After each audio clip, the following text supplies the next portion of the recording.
একদিন সময় নিয়ে বেরিয়ে পড়ুন গুলমার্গের উদ্দেশ্যে। বাসে 2 ঘন্টার যাত্রা, তবে চাইলে রিজার্ভ জিপেও যেতে পারেন।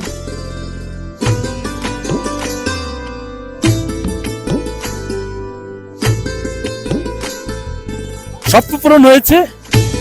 স্বর্গ বলে কথা, যেখানে এসে স্বয়ং মুঘল সম্রাট জাহাঙ্গীর নাকি বলেছিলেন, পৃথিবীতে যদি কোথাও স্বর্গ থাকে তবে তা এখানেই আছে, এখানেই আছে এবং এখানেই আছে। এমন জায়গায় কে না যেতে চায়?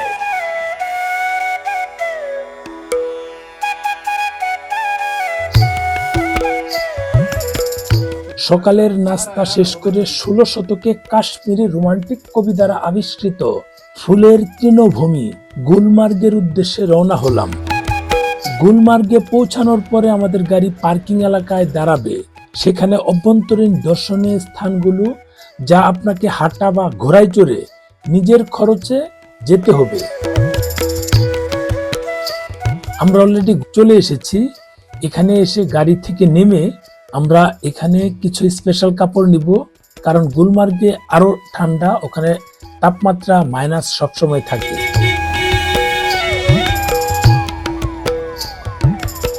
তাই এই যে ঘরগুলো দেখা যায়, এখান থেকে আমরা কাপড় চোপড় চেঞ্জ করব। আর এই যে সামনে জায়গাটা, এখান থেকে আপনারা প্রাকৃতিক কার্য সেরে নিতে পারেন, যদিও গুলমার্গেও এগুলো অভাব নেই।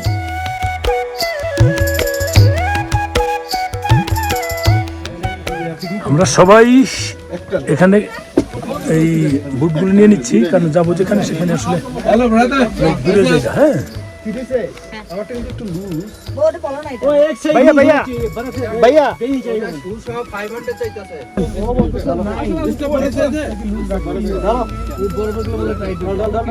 হ্যাঁ, নতুন থেকে দাওটা শু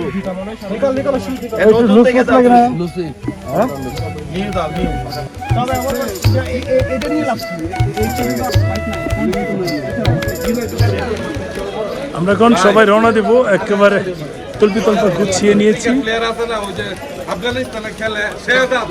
শেহজাদ না, যে যার মতো জুতা সহ অন্যান্য সামগ্রী পরিধান করে আমরা গুলমার্গে যাওয়ার গাড়ির জন্য অপেক্ষা করছি।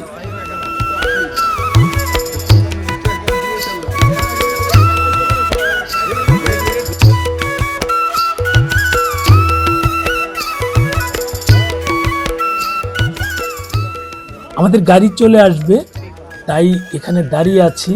পাশেই রাস্তা, এই রাস্তা ধরেই আমরা এগিয়ে যাব। এখানকার গাড়ি আলাদা, আমাদের ভাড়া নিতে হয়েছে। আমাদের গাড়ি 3500 করে নিয়েছিল। আমরা 2টো গাড়িতে করে গিয়েছিলাম, 2 গাড়িতে 16 জন গিয়েছিলাম। এখানে এসে দাম দর করে নেবেন, তা না হলে ভাড়া বেশি নিবে।